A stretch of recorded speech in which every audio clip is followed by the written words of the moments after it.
We will start with the book by Robin Sharma, Who Will Cry When You Die? Life Lessons from the Monk Who Sold His Ferrari. Robin Sharma's books are helping people around the world live great lives. Robin Sharma's books have sold 15 million copies worldwide. He writes that I dedicate this book to you, the listener.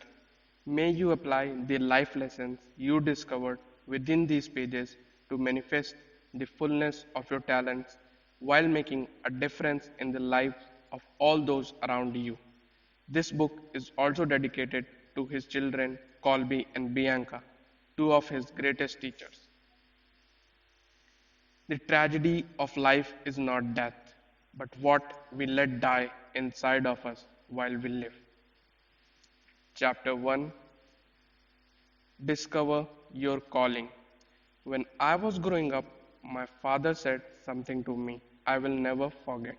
Son, when you were born, you cried while the world rejoiced. Live your life in such a way that when you die, the world cries while you rejoice. We live in an age when we have forgotten what life is all about. We can easily put a person on the moon, but we have trouble making across the street to meet a new neighbor.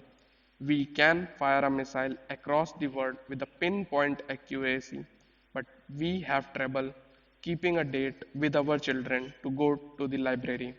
We have email, fax machines, and digital phones so that we can stay connected, and yet we live in a time where human beings have never been less connected. We have lost touch with our humanity. We have lost touch with our purpose. We have lost sight of the things that matter the most. And so, as you start this book, I respectfully ask you, who will cry when you die? How many lives will you touch while you have the privilege to work this planet? What impact will your life have on the generations that follow you? And what legacy will you leave behind after you have taken your last breath? One of the lessons I have learned in my own life is that if you don't act on life, life has a habit of acting on you. The days slip into weeks, the weeks slip into months, and the months slip into years. Pretty soon it's all over, and you are left with nothing more than a heart filled with regret over a life half lived. George Bernard Shaw was asked on his deathbed, what would you do if you could live your life over again? He reflected, then replied with a deep sigh, I would like to be the person I could have been but never was. I have written this book so that this will never happen to you. As a professional speaker, I spent much of my work life delivering keynote addresses at conferences across North America, flying from city to city, sharing my insights on leadership in business and in life with many different people. Though they all come from diverse walks of life, their questions invariably center on the same things these days. How can I find greater meaning in life? How can I make a lasting contribution through my work? And how can I simplify so that I can enjoy the journey of life before it's too late? My answer always begins the same way: find your calling.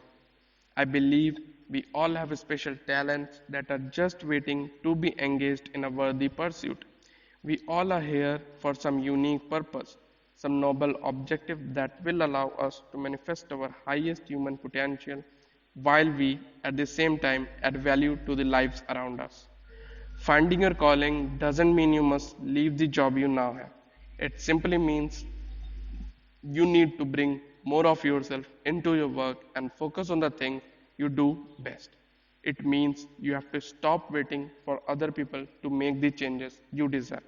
And as Mahatma Gandhi said, be the change that you wish to see most in your world. And once you do, your life will change. That's it from chapter 1. We'll meet in chapter 2.